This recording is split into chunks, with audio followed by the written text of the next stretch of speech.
inaugural celebration of the 17th President.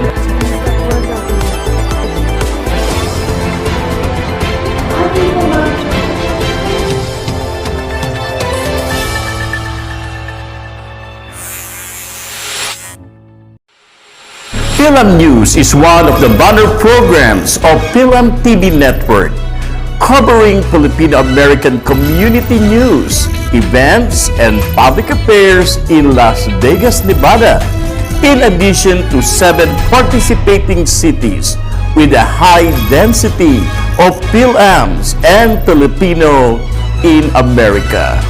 Philam TV Network brings Philam News from the entertainment capital of the world to your home and anywhere on your favorite device. Visit Philam TV US to enjoy live streaming of Philam TV Network's programs, especially Philam News, anytime and anywhere in the world. Watch Philam News on KGNG 106.8 Las Vegas and Roku app of Philam TV Network and ACTV or in the WCTV app digital app on the smartphones.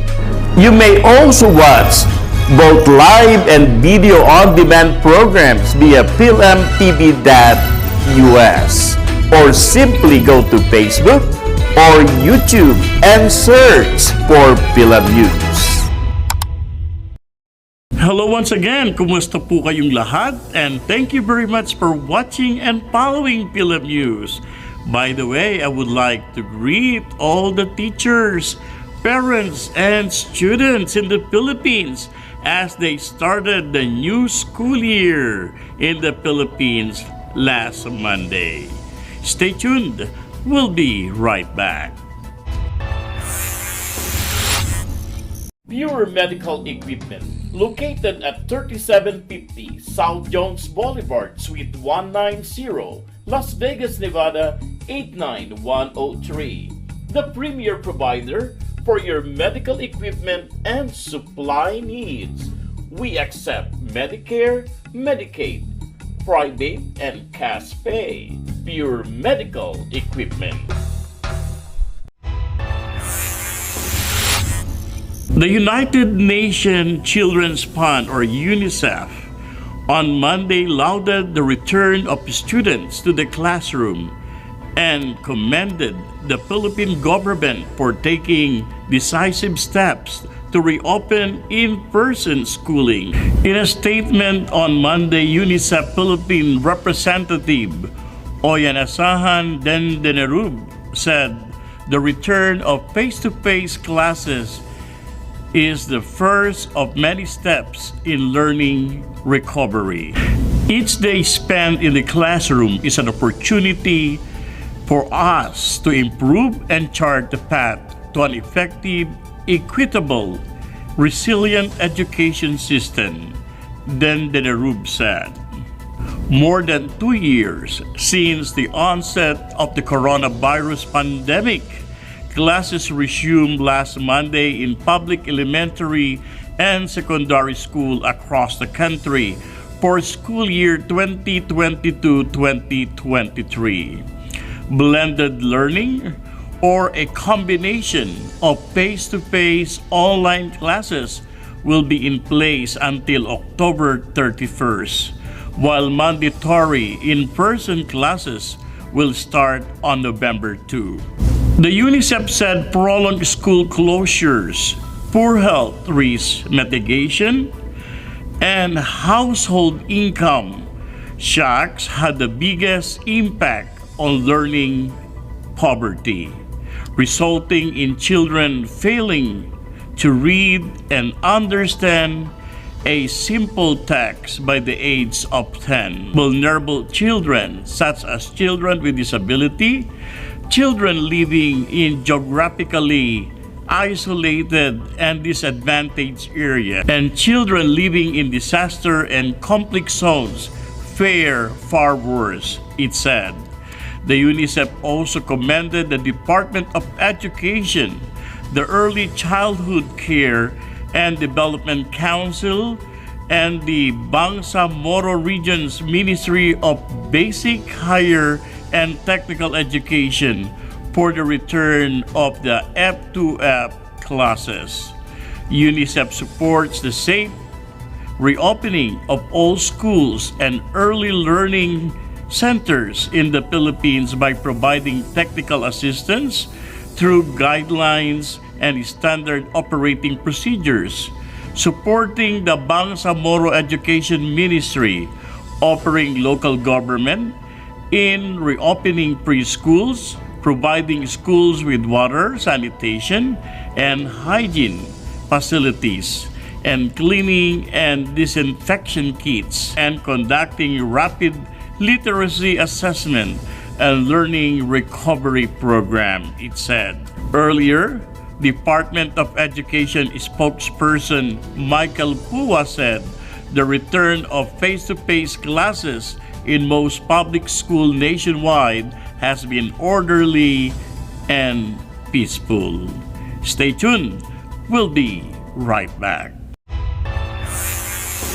This segment is brought to you by Trans-Pacific Multi-Services LLC, Bookkeeping and Tax Services, located at 5440 West Sahara Boulevard, Suite 107, Las Vegas, Nevada 89146. Qualified tax preparer, specializing in preparation of individual and business tax returns. Trans-Pacific Multi-Services. Seasoned career diplomat Ambassador Enrique A. Manalo took his oath of office before President Ferdinand R. Marcos Jr. last July 1st as the new Secretary of Foreign Affairs. President Marcos appointed Secretary Manalo in view of his long and distinguished career in the Philippine Foreign Service and his vast experience in diplomacy. President Marcos said he preferred a career diplomat at the helm of the Department of Foreign Affairs for the Philippines effectively advance its interests in the international stage and in the face of formidable challenges. During his more than 4 decades of service in the DFA, Secretary Manalo was appointed as the Undersecretary for Policy twice. In this capacity, he was the principal advisor to the Secretary of Foreign Affairs in matters involving the country's relations with the international community. As Undersecretary for Policy, Secretary Manalo also served as the Philippine senior official in the ASEAN Senior Officials Meeting, which is the working level mechanism for ASEAN policy formulation and priority setting. Secretary Manalo is the expert in multilateral diplomacy, having served as the Philippine permanent representative to the United Nations in New York. Immediately prior to being appointed as Secretary of Foreign Affairs, he was also the Philippine permanent representative to the United Nations in Geneva. He has held other notable positions, including Acting Secretary of Foreign Affairs, Philippine Ambassador to the United Kingdom and Belgium, Assistant Secretary for European Affairs, Minister Counselor, and Deputy Permanent Representative in the Philippine Permanent Mission to the United Nations in New York, and First Secretary and Consul at the Philippine Embassy in Washington, D.C. Secretary Manalo holds a Master of Arts and a bachelor's degree in economics from the University of the Philippines, Diliman. In recognition of his exceptional service to the country, he was awarded the Order of Placandula with the rank of Grand Cross Bayani. In 2018, Dagawad Mabini with rank of Grand Cross, Dakilang Kamanong in 2017, and the Order of Sikatuna with the rank of Grand Cross, Datu in 2010. He is married to Pamela Louise Hurt and has 2 sons. Stay tuned. We'll be right back. This segment is brought to you by Engineer Romeo Durrani and Attorney Nadia Catarata Durrani Scholarship Foundation. And on Las Vegas local news, 2022 J1 Teachers Meet and Greet on September 3rd, 2022 from 2 to 4 p.m.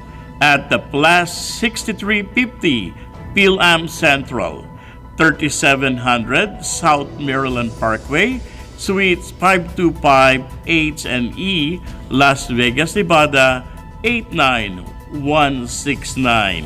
Hosted by the Filipino-American Educators of Nevada in collaboration with PhilAm TV Network, Durrani Catarata Scholarship Foundation, Napa, Nevada, Philippine-American Charity Foundation, University of the Philippines Alumni Association of Nevada, C. de la Cruz, Pampanga Specialty Delicacies, Sendwave, Pure Medical Equipment and Supplies, Las Vegas Philippine Medical Mission, Ilocano American Association of Nevada, Perdi Ponce, Cavite Association of Nevada, Neurology Center of Nevada, IMAD Skin and Wellness Center, PhilAm Civic International, Katrina Ojeda, and Trans-Pacific Multi-Services. Stay tuned. We'll be right back.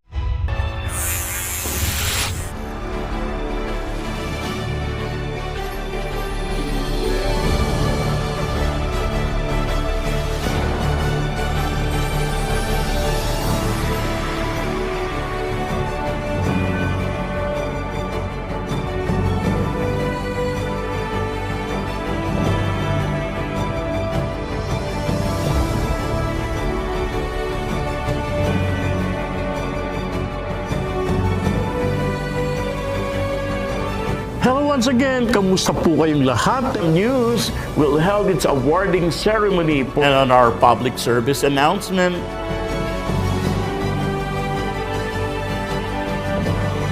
Hello once again, this is Doc Mike for PhilAm News. Thank you very much, and to all of you, I would like to congratulate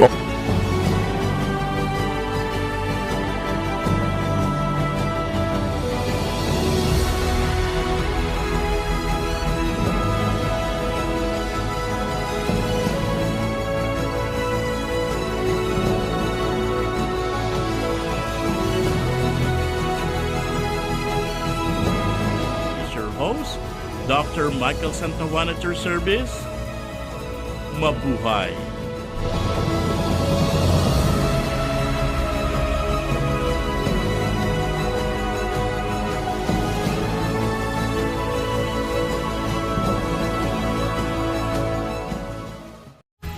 Pampanga Specialty Delicacies, located at 4135 South Tupalo Drive, Suite 102, Las Vegas, Nevada 89147.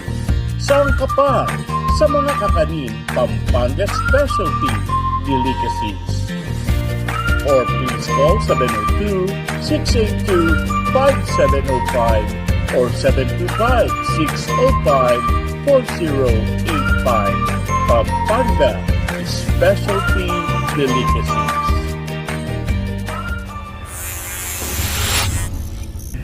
And of course, at this point, I have another guest, Jads Marie Parladay. Hi! Welcome back here at PhilAm News, Jads. Salamat, Doc Mike. It's great to be back and back with mga kababayan. Salamat po. You know what? I heard you have an event on August 25th here at the PhilAm Central.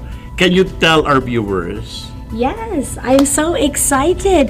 Please, mga kababayan, join me here at 6350 PhilAm Grand Central, where we're going to have my campaign kickoff party.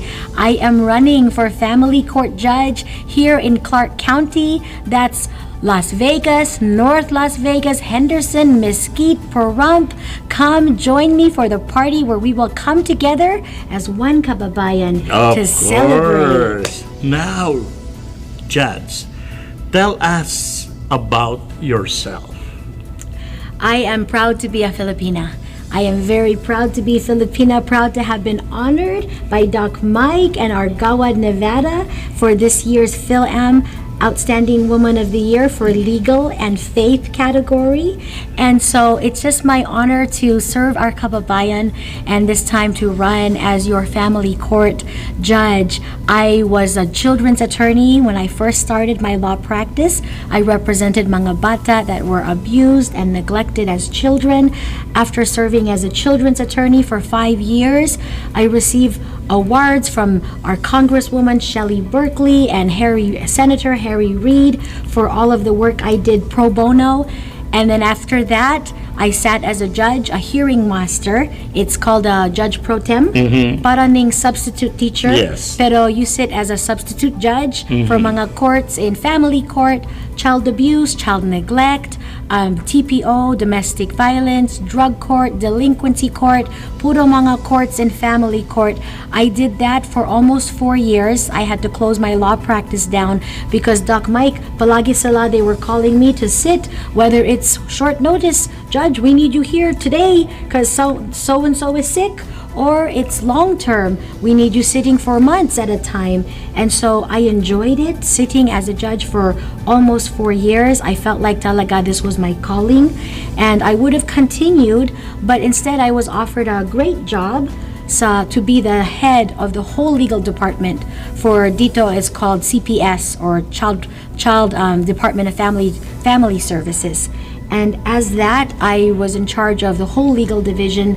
I did a lot of appeals. So para it's an administrative law judge this time. Ning mga families, if they file an appeal, it goes to me. I assess the case to determine if there was enough facts to support the maltreatment. I've worked in that capacity for almost 10 years, being in charge of legislation, lawsuits, litigation, appeals, everything in the child welfare setting. And alam mo, I love my job. I love my staff that I get the privilege of building up and working with. I'm so blessed to have a great job, great staff, a great team. And why would I run for family That's why court you judge? want to run. Wow.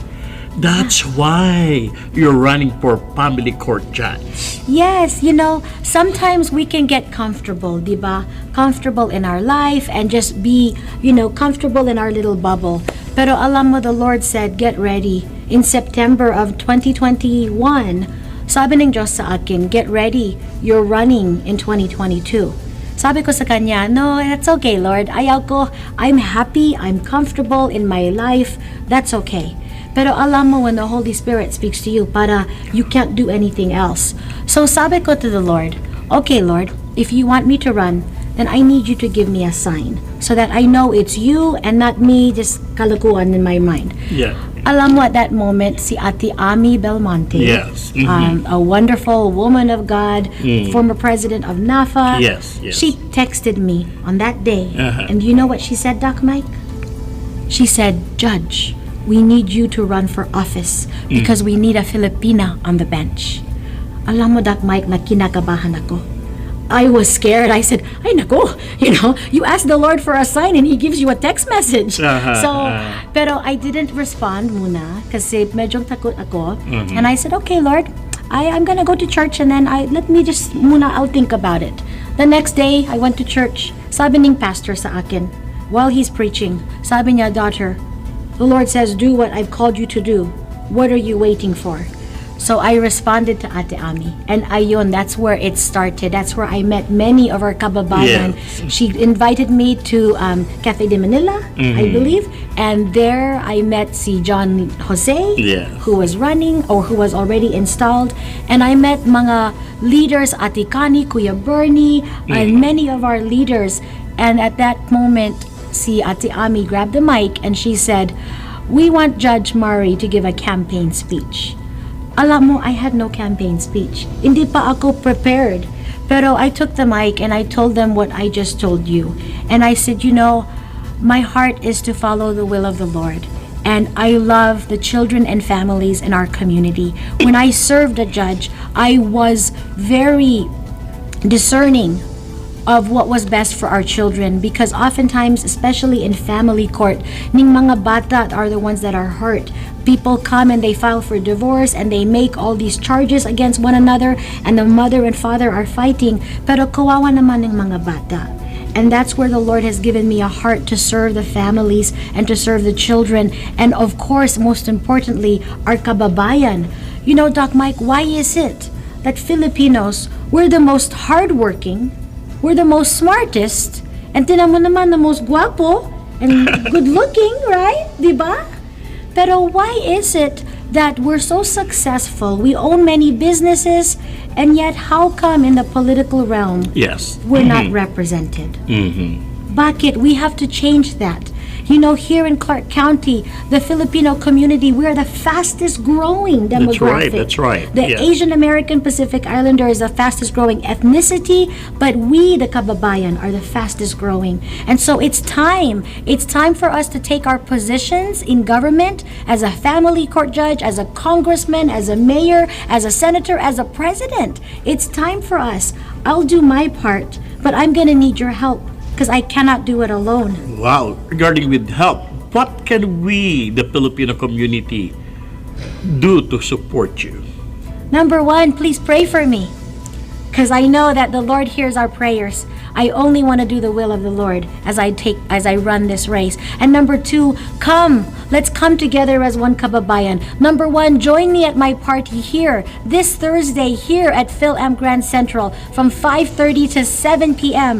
Join us here. If you can't make this Thursday, join us on September 2nd, because PhilAm Empower PhilAm is Empower. putting together a fundraising dinner for me on September 2nd. And number three, find me on Facebook, friend me on Facebook, share this information. Go to my website at www.mariforjudge.com. Find me on my website to find out where the events are at.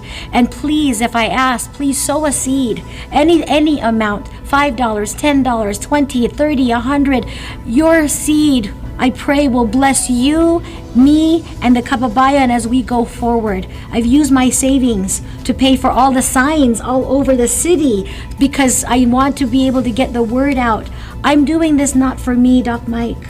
I'm doing this for the children and the families, and to be the first in our family to take the seat. And I guarantee you, let's do this together as one kababayan. Elect me, put me in office as the family court judge for our community, and I guarantee you I will come after your children and your children's children, so that together we will run the race. I want to raise up my children, your children, all of our kababayan to start going into the path as the Lord leads them into the political offices, so that those that sit in the political offices will truly represent who we are. It's time, Doc Mike. Yes, it's time. So, support Judge Marie D. Farlade. Well said, Judge. Thank you, Doc. Wow, and good luck. Salamat po. Thank you very much. Good luck, and thank you very much for dropping here at PhilAm News. Salamat And po. last parting word.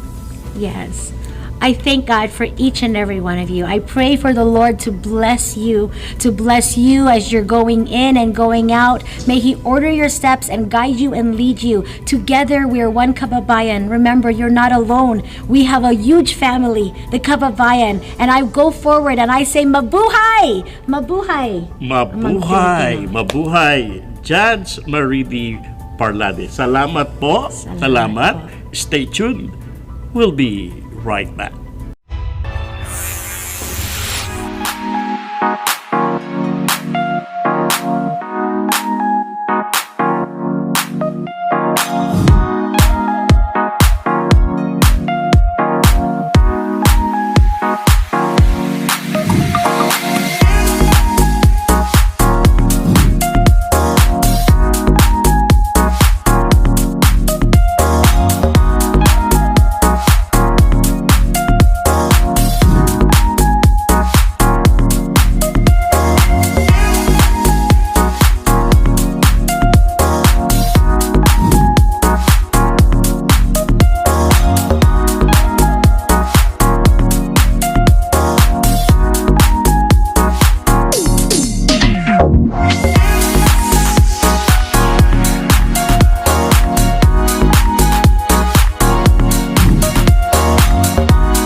And on our film sports scene in Las Vegas Film International Basketball Academy once again opened its annual clinic held at Arcanian Gym.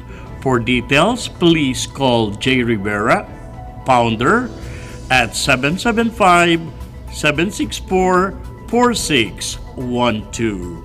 Stay tuned. We'll be right back. Pure Medical Equipment, located at 3750 South Jones Boulevard, Suite 190, Las Vegas, Nevada 89103. The premier provider for your medical equipment and supply needs. We accept Medicare, Medicaid, private, and cash pay. Pure Medical Equipment.